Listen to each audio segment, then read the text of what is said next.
estudiantes de la Universidad Univer Millennium en la licenciatura en Pedagogía. La finalidad de nuestro proyecto será identificar los procesos de investigación educativa con la finalidad de conocerlas y más adelante contemplarlas en nuestra vida laboral. Mi equipo está conformado por el licenciado Luis Fernando Estrada Sánchez, la licenciada Janet Berenice Navarro Cruz, la licenciada Teresa Fabiola Jiménez y su servidora Estíbaliz Michelle Juárez Frías. Muchísimas gracias. Muy buenas tardes. Vamos a llevar a cabo la entrevista en la escuela Evangelina Osuna Pérez. Se encuentra en el municipio de Chicoloapan, en el Estado de México. Brinda servicio en un nivel preescolar o kindergarten, como gusten llamarlo, en el sector público. La persona que nos dio la entrevista es la directora de la institución y es la licenciada Alejandra Guzmán Juárez. Dicho esto, daremos continuación a lo que sería la entrevista. Muchas gracias.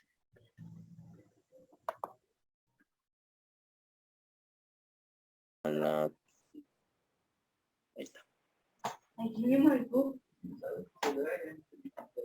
Listo. Muy buenas tardes, licenciada. Vamos a llevar a cabo una entrevista y comenzaremos por lo básico. ¿Me puede permitir su nombre? Claro que sí, Alejandra Guzmán Juárez. Correcto, muchas gracias. ¿Cómo se llama la institución en la que labora? Trabajo en una escuela que pertenece al gobierno, a la SEP, y es un jardín de niños y se llama Evangelina Osuna Pérez.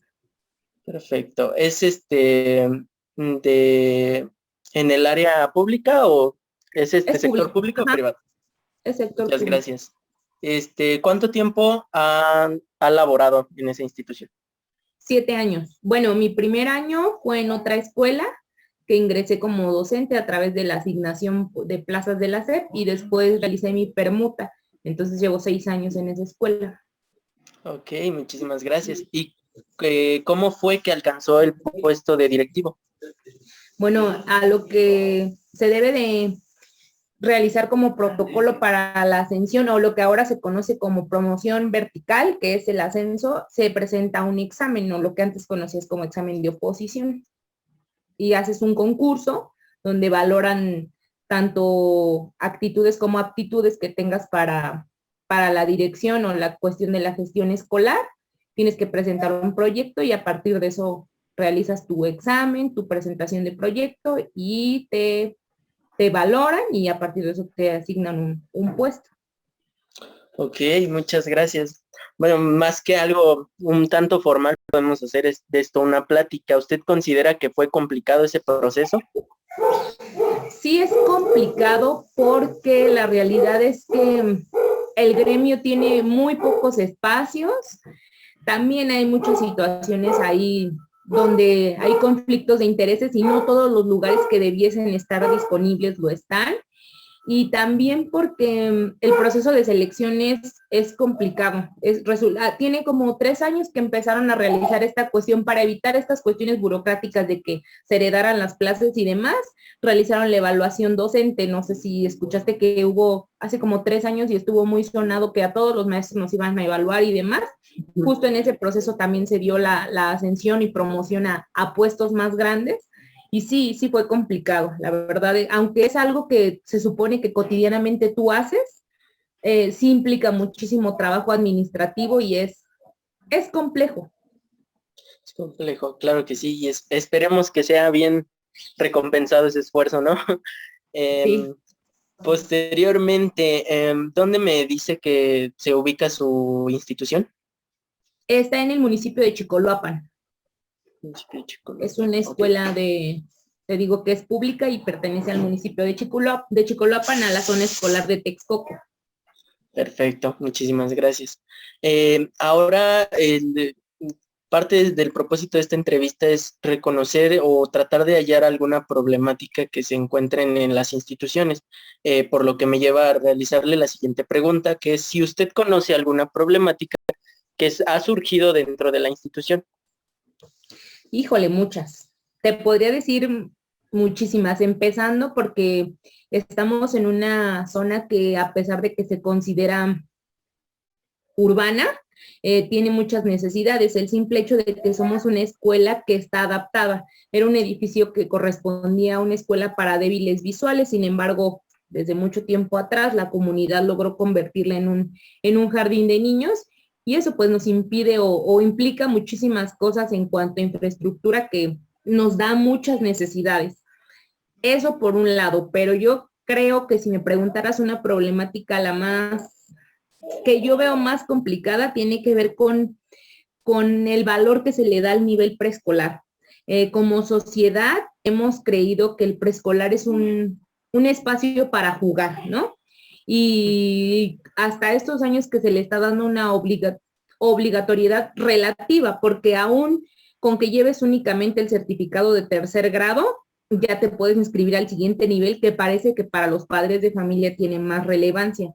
Pero yo pienso que esa es la problemática, porque de ahí se desencadenan muchísimas otras cosas. Claro que sí. Mi compañera Michelle, también va a llevar a cabo alguna pregunta. Muy buenas tardes, licenciada. Buenas tardes.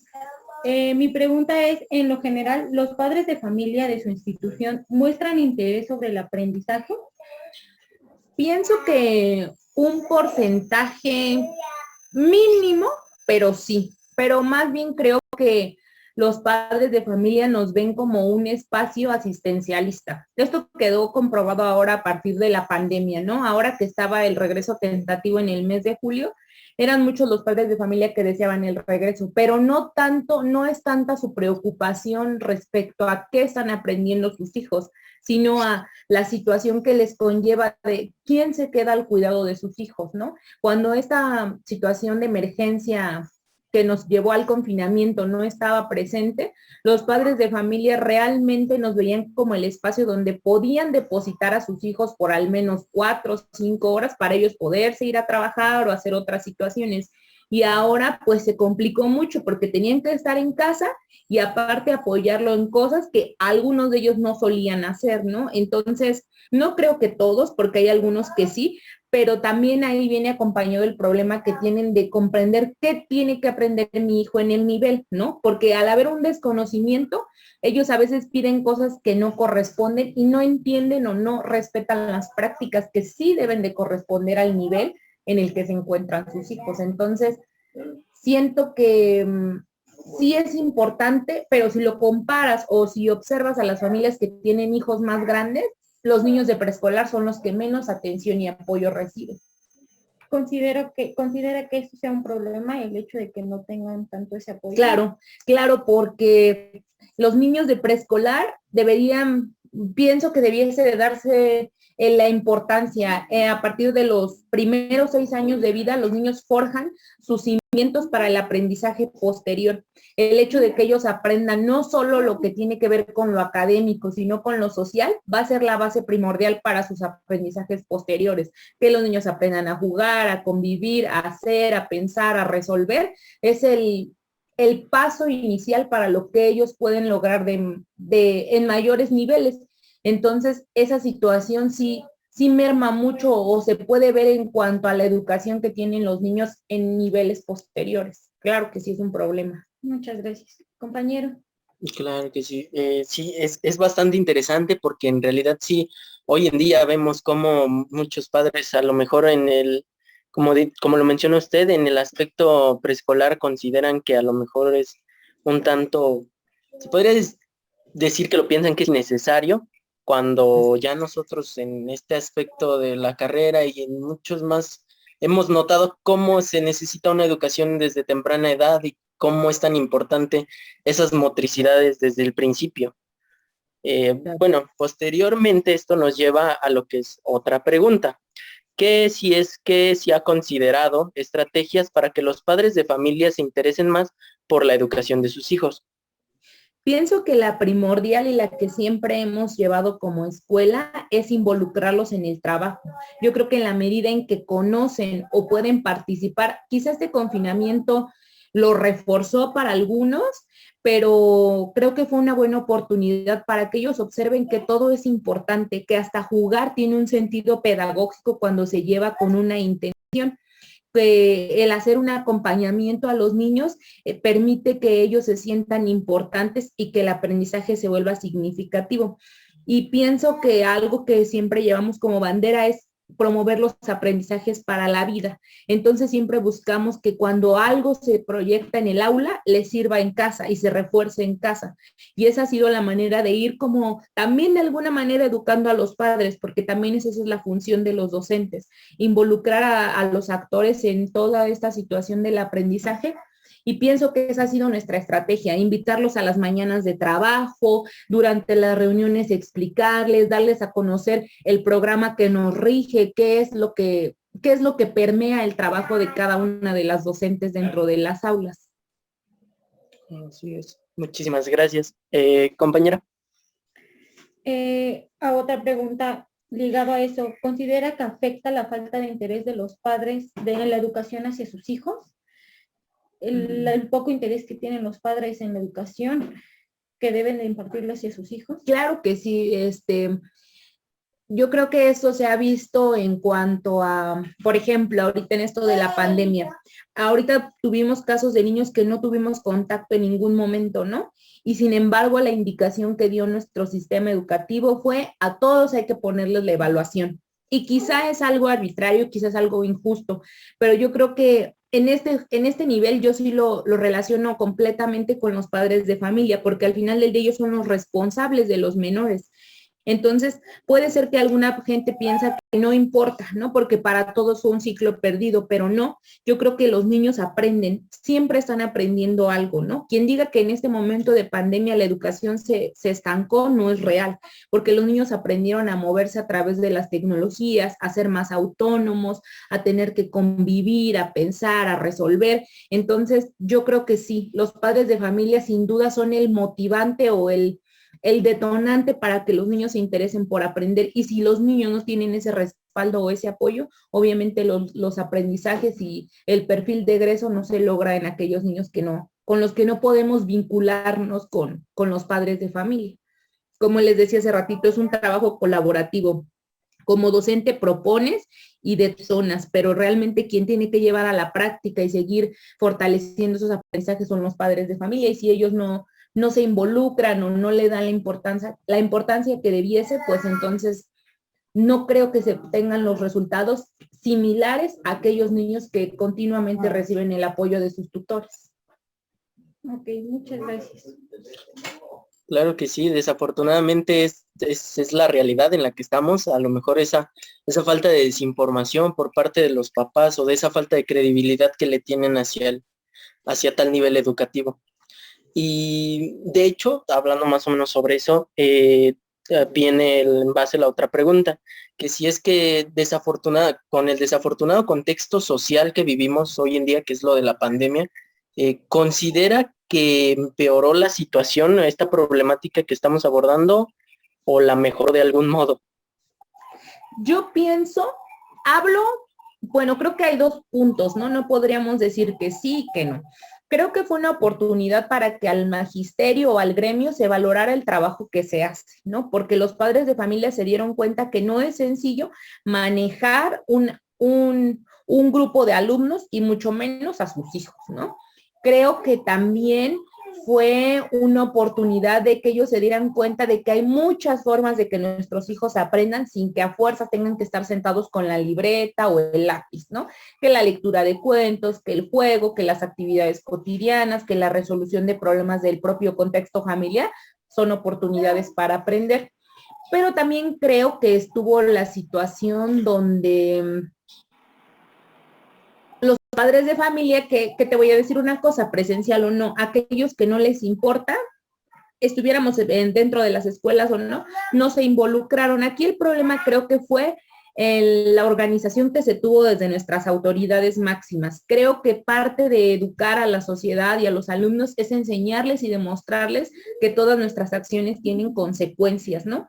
Y el hecho de que no haya posibilidad de alumnos reprobatorios o que tuvieran periodos de compensación, como si eso fuese responsabilidad de los docentes, abre esa brecha de decir, pues no pasa nada, ¿no? Da lo mismo aquel compañero que se esforzó, los padres de familia que tuvieron que dividir sus actividades y estuvieron dentro de las clases o realizando sus actividades, a aquel que no hizo nada, que nunca se conectó, que no le importó, sin contar, porque se está contemplando que todos aquellos alumnos que no se conectaron o que no participaron fue porque no tenían los medios, pero siendo honestos, no es así.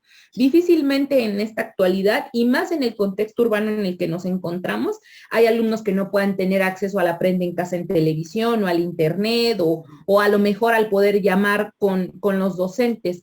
Entonces, yo te diría que hay dos puntos, desde aquellos padres que ahora valoran más el trabajo que se hace, a aquellos que se dieron cuenta que pues al final del día se les tiene que entregar un papel, pero ahí yo creo que tiene que ser una cuestión de ética personal y decir qué oportunidades les estoy negando a mis hijos de poder aprender. Entonces, creo que son dos puntos.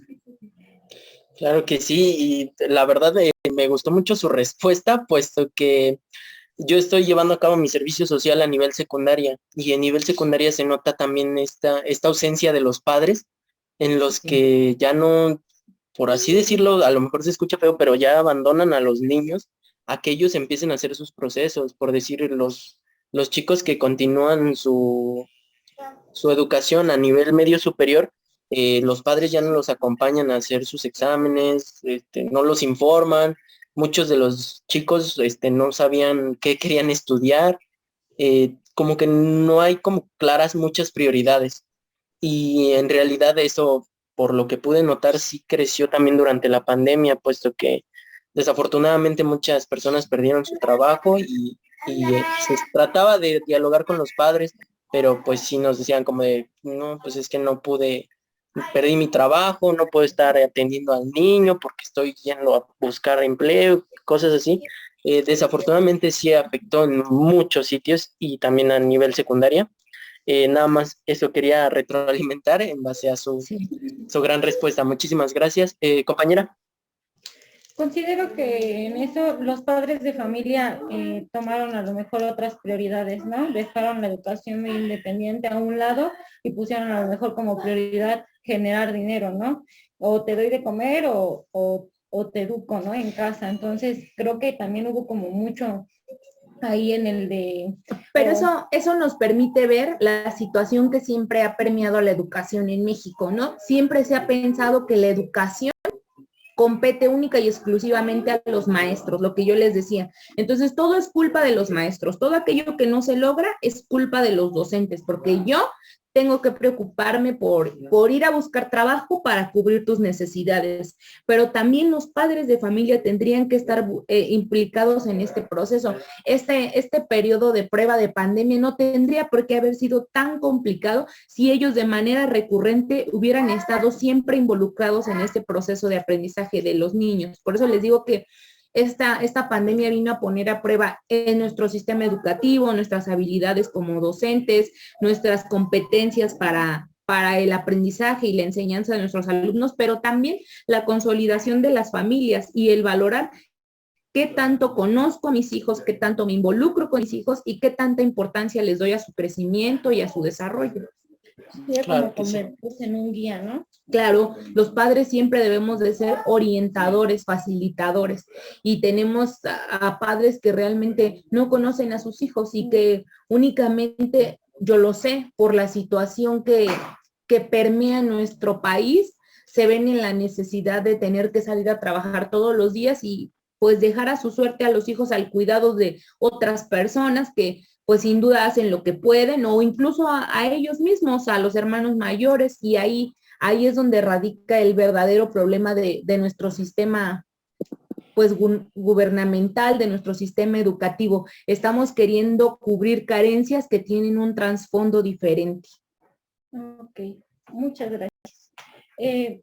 Como director, ¿usted tiene algún plan de acción conforme a ahorita la pandemia y anteriormente? Bueno, siempre a partir de lo que se organiza como institución, antes se llevaba lo que se conocía el plan, bueno, lo que se conoce actualmente como el plan de mejora continua. A través de eso se orientan acciones o estrategias que se deben de promover como institución durante todo el ciclo escolar para abordar las necesidades que se detectan a través de un diagnóstico que se hace institucional, no solo en cuestiones académicas, en todo lo que tenga que ver lo administrativo, lo de organización. Entonces, ahorita, pues por el momento cada consejo técnico también se nos orienta respecto a qué tenemos que ir haciendo para atender esta situación de contingencia. Hay mucha, a lo mejor, desinformación en ese sentido, pero como docente se trata de ir orientando hacia nuestro objetivo, que es el aprendizaje de los niños. Ok, muchas gracias, licenciado. Claro que sí, es desafortunado también ir conociendo todos estos aspectos, pero qué bueno que se tenga ya conciencia de la problemática que estamos abordando y de que es un problema que necesariamente se tiene que resolver. De hecho, esto nos lleva a conocer más lo que son, se podría decir, la gestión institucional de una forma un tanto, por así decirlo, teórica. Y de hecho, me gustaría preguntarle si usted conoce lo que son las dimensiones de la gestión escolar. Claro, la gestión escolar es una de las funciones que se tienen que desempeñar como directivo, pero que implica muchas cosas. A través de este programa que te digo que lleva el nombre de PEMSE, Programa Escolar de Mejora Continua, se retoman los 4 aspectos de la gestión que tiene que ver con lo pedagógico.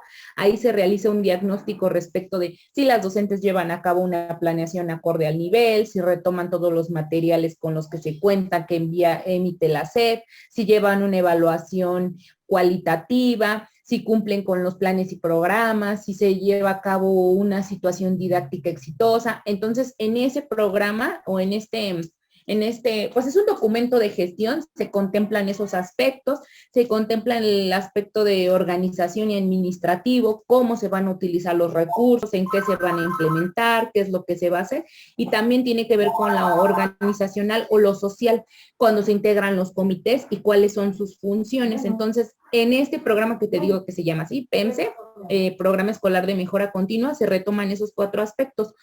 Se realiza al inicio de ciclo escolar, se va evaluando durante cada consejo técnico, puede tener adaptaciones, se va viendo cada rubro que se plantea en ese documento debe de ir siendo valorado y se van haciendo adecuaciones y al final del ciclo observas qué se logró, qué no se logró, qué se queda para el siguiente ciclo escolar y qué se implementa. Esa es su función y es donde se lleva a cabo los 4 puntos de la gestión escolar.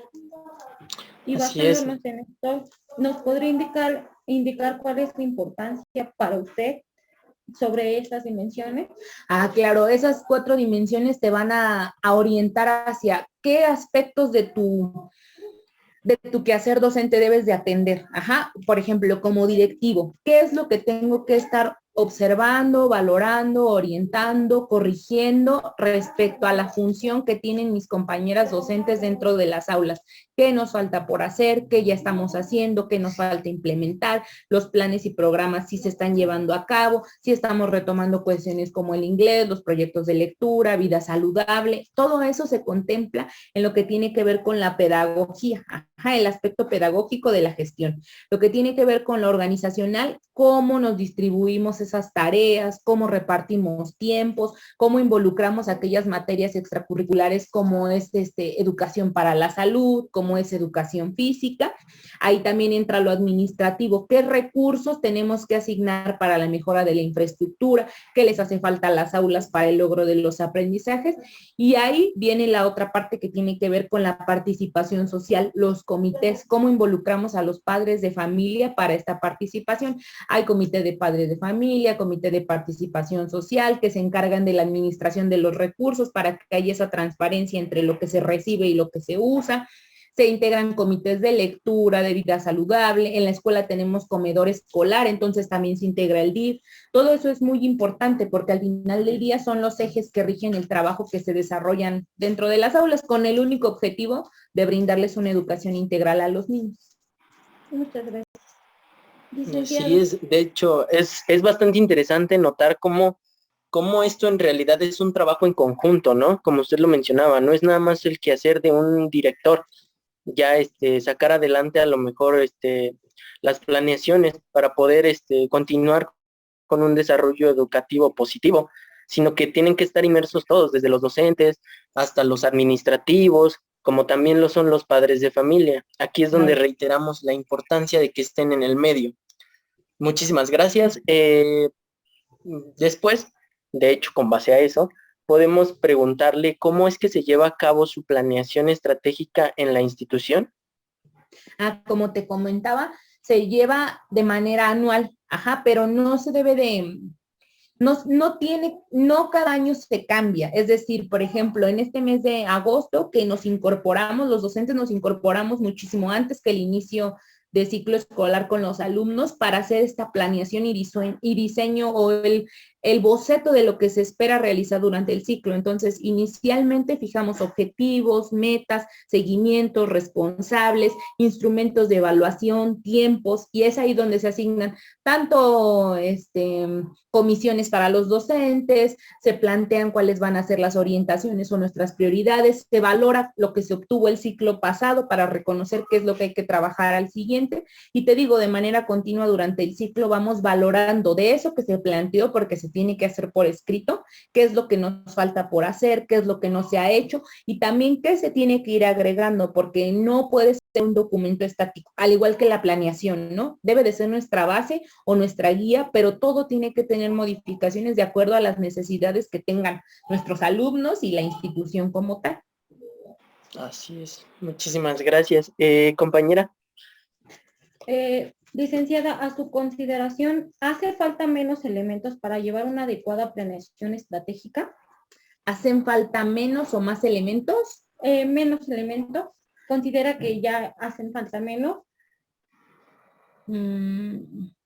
Pues creo que no hacen falta menos, creo que se van modificando, creo que cada ciclo escolar te plantea nuevos retos y quizá en un primer momento tú tomas algunos elementos o atiendes algunas situaciones, pero la misma dinámica es cíclica, no es estática, tiene diferentes vertientes que te van haciendo entender o tener distintas necesidades como escuela, como docentes, como alumnos, como sociedad. Entonces no hay como un parámetro, no hay determinados puntos que debas quitar o poner. Creo que eso depende de cada institución. ¿Y de qué depende que se vayan implementando estas estrategias?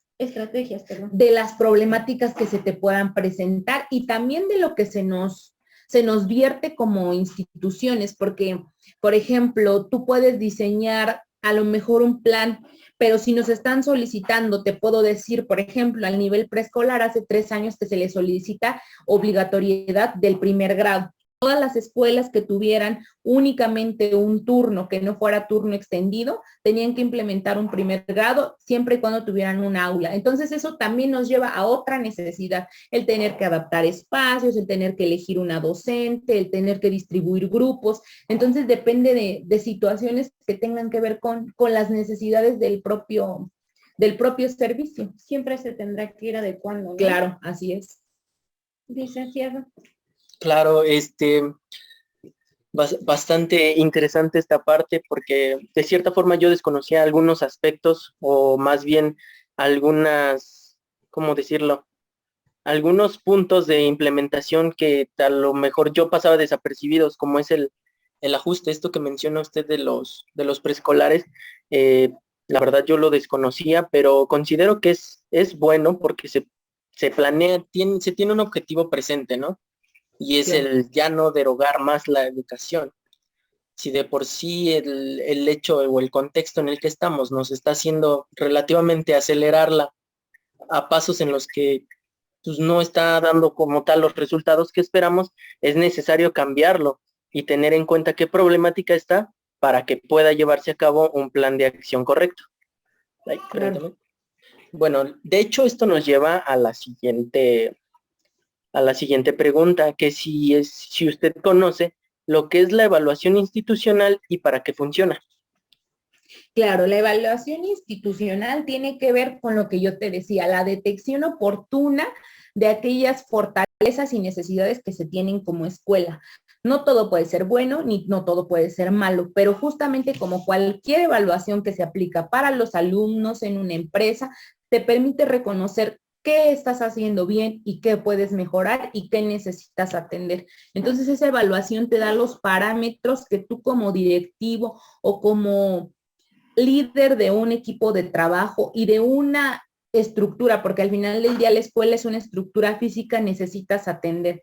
Hay evaluación desde reconocer cuáles son las fortalezas y oportunidades de mi equipo de trabajo, qué tenemos que fortalecer, qué tenemos que atender y cuáles son las necesidades de mi institución, hacia dónde tendríamos que asignar recursos, hacia dónde tendríamos que hacer gestiones, qué tendríamos que estar priorizando, todo con el único objetivo, te digo, de que se brinde una educación de calidad para nuestros alumnos. ¿Y estas gestiones cómo las lleva a cabo en su institución? Bueno, todas tienen que ser promovidas a partir de los comités. Tú como docente, tú como directivo tienes que reconocer necesidades y trabajar junto con tus comités, que en este caso son la Asociación de Padres de Familia, y generalmente se llevan a cabo a través de escritos a distintas instancias, municipios, grupos sociales, todo lo que se pueda vincular o nos pueda apoyar para generar estos apoyos.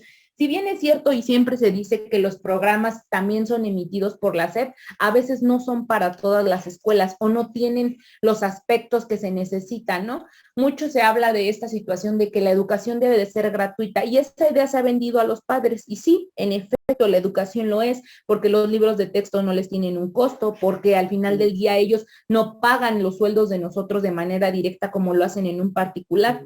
Pero eso no quiere decir que todos los insumos lo son. El hecho de mantener una infraestructura, el hecho de tener que contar con los materiales para el trabajo no es gratis. Entonces, todas esas cuestiones a veces a los padres de familia no les queda tan claro y genera muchas situaciones. Es por eso que se tienen que estar gestionando los apoyos, es por eso que se piden las cuotas, pero por eso es bien importante consolidar los comités porque los propios padres de familia tienen que ser los que vean y observen en qué se gestionan o en qué se usan esos recursos para la mejora de la escuela y al final para el servicio de sus hijos.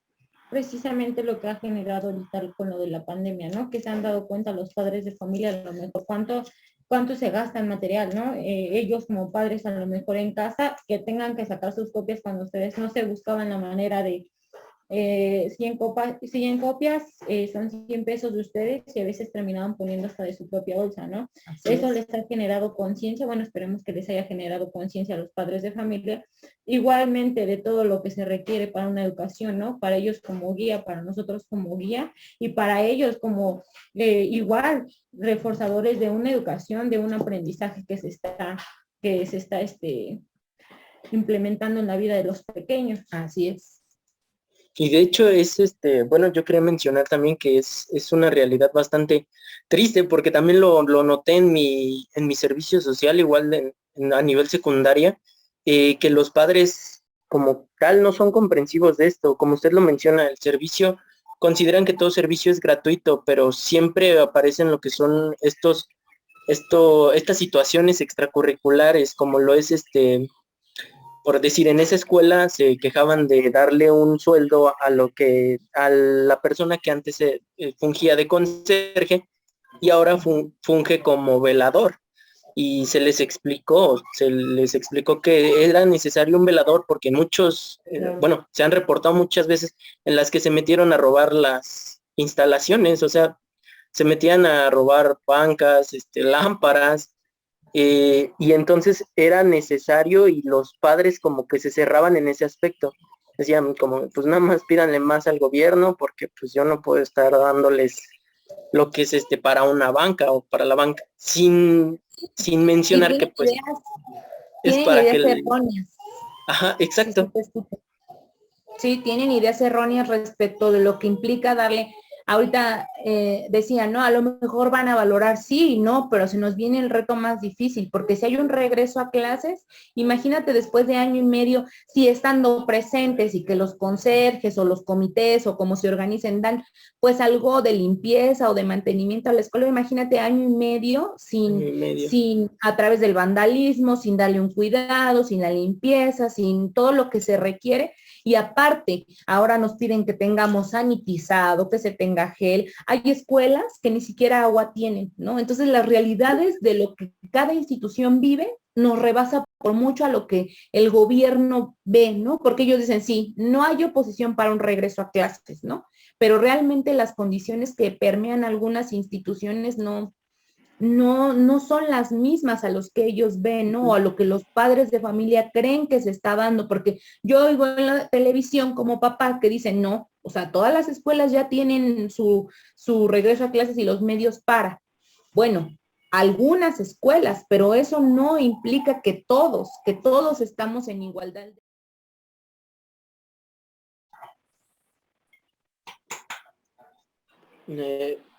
Hola, muy buenas tardes otra vez.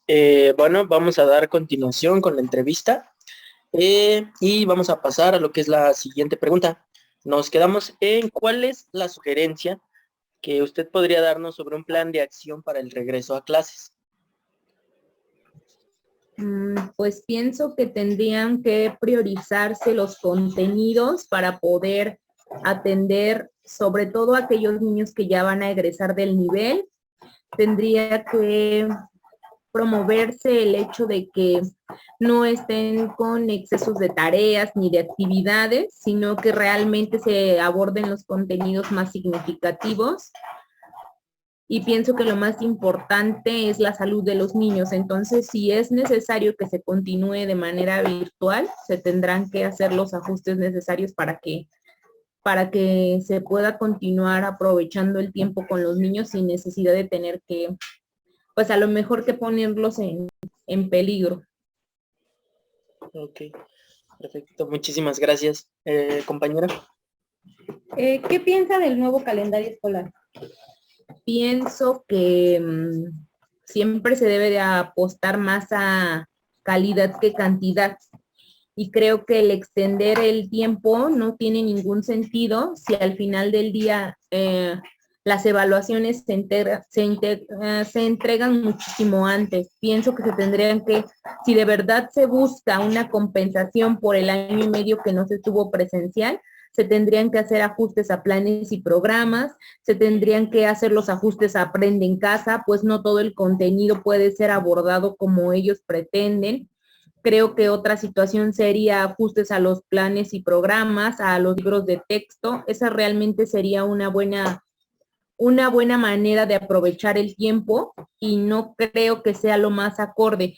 De hecho, si nos ponemos a pensar en cuánto tiempo los niños recomendable tendrían que estar en las aulas o los recesos que requieren como para realmente poder aprovechar y no terminar fastidiados de la escuela, no pienso que fue la decisión más oportuna el ampliar el horario, perdón, el tiempo, sí, el reducir los recesos que se tenían en diciembre, por ejemplo, y sobre todo para los niños como estudiantes, o sea, como que pienso que no fue lo más oportuno, pero bueno, también ahí tendrá que ser misión de cada uno de los maestros cómo hacer muchísimo más fructíferas y menos tediosas las clases.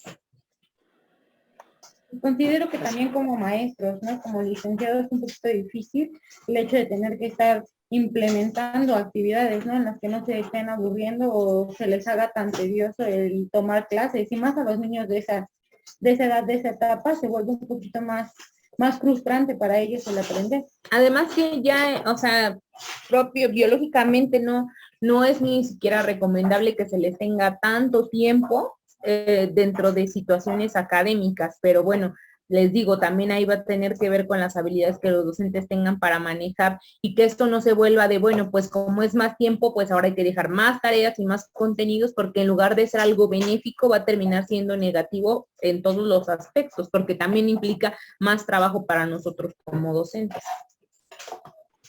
Así es, también más por este aspecto, porque Porque cuando ya estábamos bueno, cuando ya se quería dar finalizada la pandemia, muchos, bueno, no sé si haya sido el caso también ahí, pero se realizó una encuesta hacia los padres de familia si ya estaban de acuerdo en que sus niños ya volvieran a las instituciones o que volvieran a clases normales. Es a lo mejor, bueno, desconcertante un poco el hecho de que muchos padres sí ya querían que los alumnos volvieran a clases, y no obstante no sabían si la institución, por ejemplo, contaba con los insumos necesarios, por ejemplo, lo que son los tapetes sanitizantes, si contaban con gel antibacterial. Esa parte es lo que nos vuelve a traer lo que es el desinterés. Este, a lo mejor es feo llamarlo como tal, el desinterés de los padres hacia sus alumnos, pero desafortunadamente así sucedió en la escuela donde estoy llevando a cabo mi servicio. Y es como usted lo menciona, como tarea de todos es formar algo que nos dé chance de poder ya dar una educación de calidad, sin esperar que se resuelva solo el problema o que sea cuestión de solo una persona, en este caso el directivo, que es lo que muchos creen. Así es. ¿Y qué Listo, es lo que compañero. mencionaba, no? A lo mejor la negatividad como padres de familia al decir es que necesitamos como escuela, ¿no? Necesitamos insumos, necesitamos una cooperación, ¿no? A lo mejor no económica, pero sí un gel, un tapete sanitizante, no sé, se les vuelve un poquito tedioso el decir, no, pues ¿por qué? Si es gratuita, ¿no? ¿Por qué te voy a cooperar con eso si es responsabilidad de ustedes, ¿no? Y responsabilizan como siempre a la escuela, a los directivos y a los maestros, ¿no? Pero nunca toman como acorde esa situación en que ellos también tienen que cooperar para este tipo de situaciones.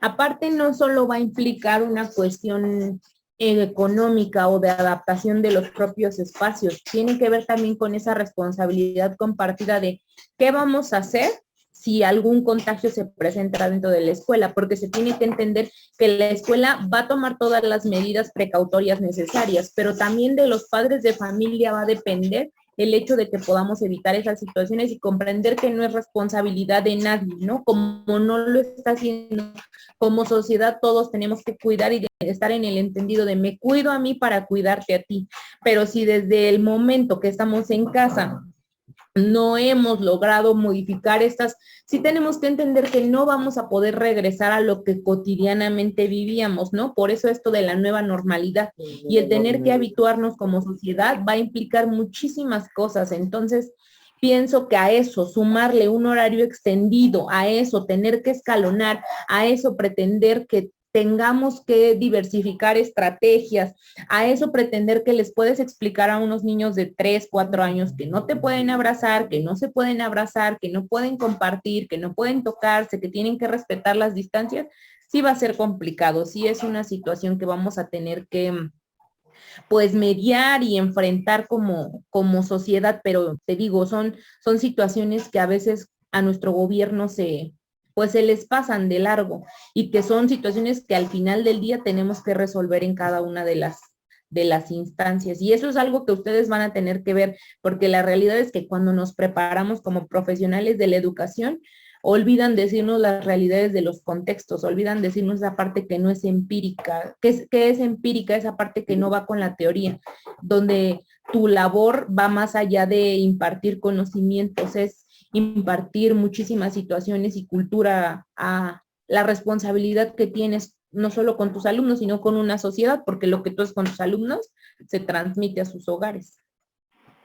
Sí, claro. De hecho, nuestra maestra a cargo de la materia de dirección y gestión de instituciones nos lo comentó como un comentario bastante acertado, como lo que usted acaba de mencionar. La única forma de conocer cómo es el verdadero actuar directivo es siendo directivo o estando cerca en el ámbito. Como usted lo menciona, esta parte empírica es muy importante porque puedes saber una y mil cosas de teoría, pero si en tu práctica no tienes o a lo mejor todavía no tienes la experiencia que se necesita para llevar a cabo y solucionar problemas como lo es esta nueva normalidad, pues no va a haber un buen desempeño por parte del docente. Claro. ser líder de una institución implica muchísima empatía, mucho sentido común, mucha responsabilidad, el comprender que eres responsable y mediador de lo que pide por una parte tus docentes y otro lo que necesita tu sociedad o lo que te está pidiendo el propio contexto, es desarrollar empatía a las necesidades de todos y encontrar un punto de equilibrio, y sobre todo implica mucha toma de decisiones. Y eso también implica riesgos, porque la realidad es que no a todos los puedes tener a gusto, ¿no? Pero entonces tú tienes que ser capaz de ser firme y consecuente con todo lo que trae, o sea, con todo lo que conlleva el tomar decisiones. Y claro que tienes que tener una meta, y esa es ofrecer una educación de calidad. Eso siempre es lo que te debe de mover. Claro que sí. Esta meta institucional, como usted lo menciona, es cuestión de, a lo mejor quizá por eso lo vemos como que el director tiene tanto protagonismo, ¿no? Por su papel de que debe de guiar. Sí debe de guiar y a lo mejor gestionar esta parte de los docentes, pero siempre y cuando esto va a funcionar, siempre y cuando todos y cada uno de los que conforman el ámbito escolar o la triada educativa se pongan manos a la obra entre todos. Si acaso solo es dueño de gestionar, si acaso su responsabilidad al gestionar es darle su tarea a cada quien y que todos colaboren para poder sacar a flote la institución, ¿no? Es correcto. Muchísimas gracias. Compañera, ¿tiene alguna otra pregunta? ¿O damos por finalizada? No, ninguna, licenciado. Estamos por finalizadas. Ok, maestra Alejandra, muchísimas gracias por acompañarnos, por aceptar nuestra invitación. Sus respuestas han sido muy gratificantes, nos dan bastante para reflexionar y bastante enriquecedoras sus respuestas. Directora, muchísimas gracias. Gracias, doctor.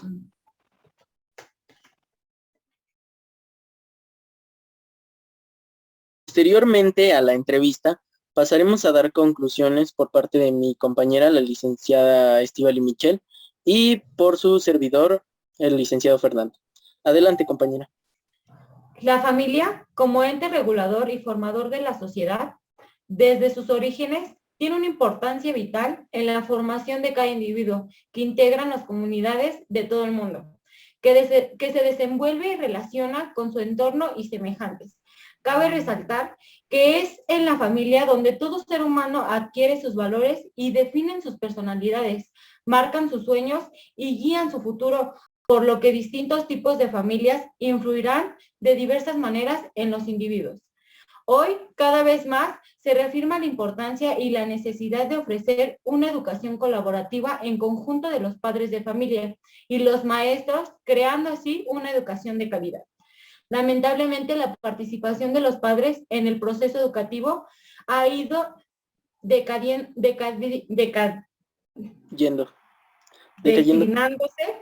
perdón, licenciado, declinándose cada vez más. Ok, claro que sí, muchísimas gracias por su aportación.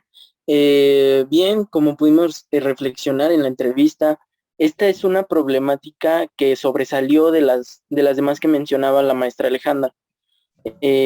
Pudimos notar una vez más que es relevante la importancia de los padres en el rol de la educación.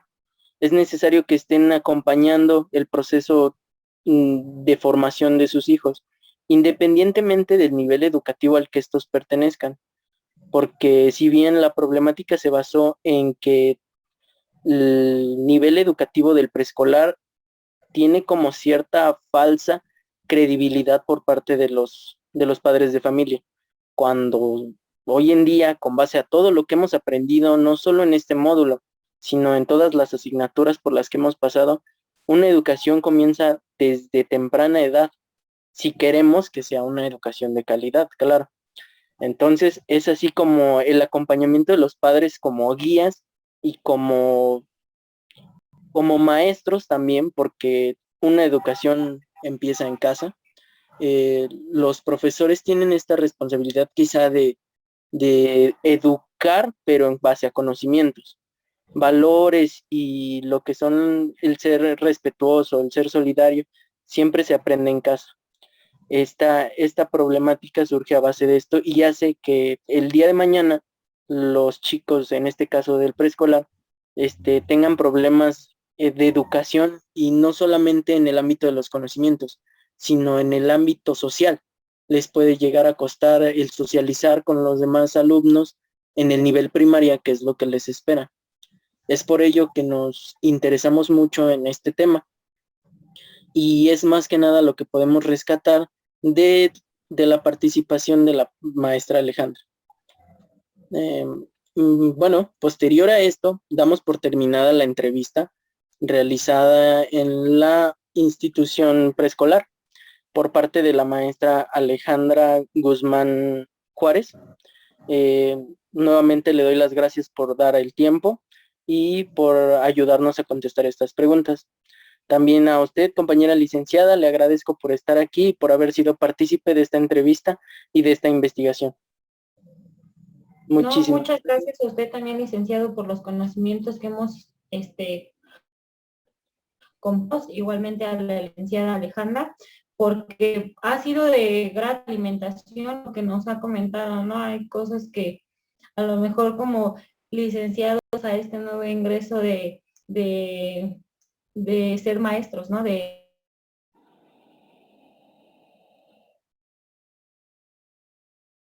Sí.